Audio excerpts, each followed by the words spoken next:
This is the Triple Pinch Pleat tape, and you can use it to create a pinch pleat drapery like this. Sometimes that's called a French pleat, or a Euro pleat, which is a more contemporary style.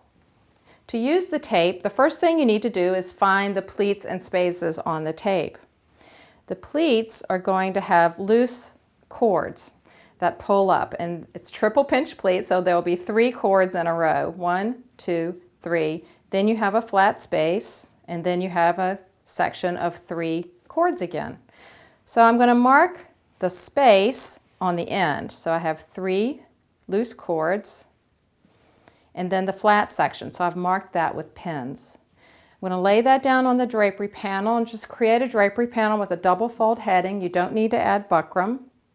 And then lay the tape out across the panel, and when you get to the other side, find your 3 loose cords that create a pleat, and then mark the space. You always want to end up with a space. You don't want to end up with a pleat on the very edge. So you need a flat section at the beginning and end of your drapery panel. So I've got the spaces marked. Now I'm going to center that onto the drapery panel. So one of these pins is actually going to fall off the edge. And that gives me the first space of about 2 inches. If you want a wider space, you'll need to determine which side of your drapery is going to be the front edge and which side is going to be on the end on either side of your drapery. And start with a pin right on the edge and then let the tape fall out as it may. You also can take the spaces and fold the tape over on itself a little bit if you want to make the tape fit. But I think this is going to work out fine by just letting that pin go off the end a little bit and this end off a little bit. If you do start on one end of one panel, make sure you start on the opposite end of the other panel so that you end up with a pair.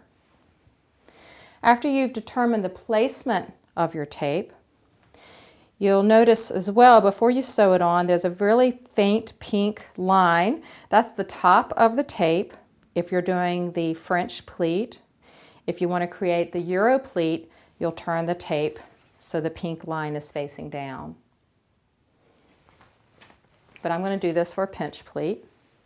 So again, I'm going to center those pins and trim away excess. Before I trim it away, I'm going to go ahead and pull out these gathering cords.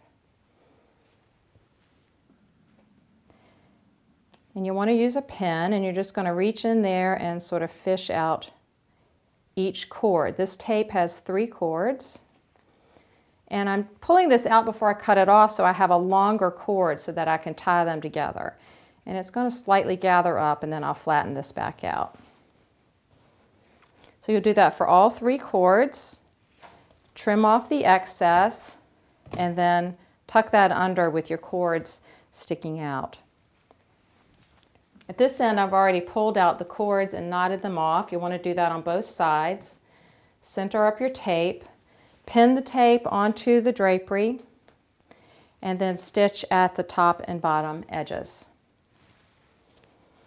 Use a thread that matches your face fabric.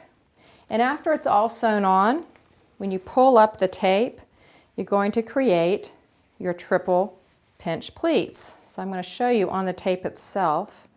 Those cords, you get 3 folds.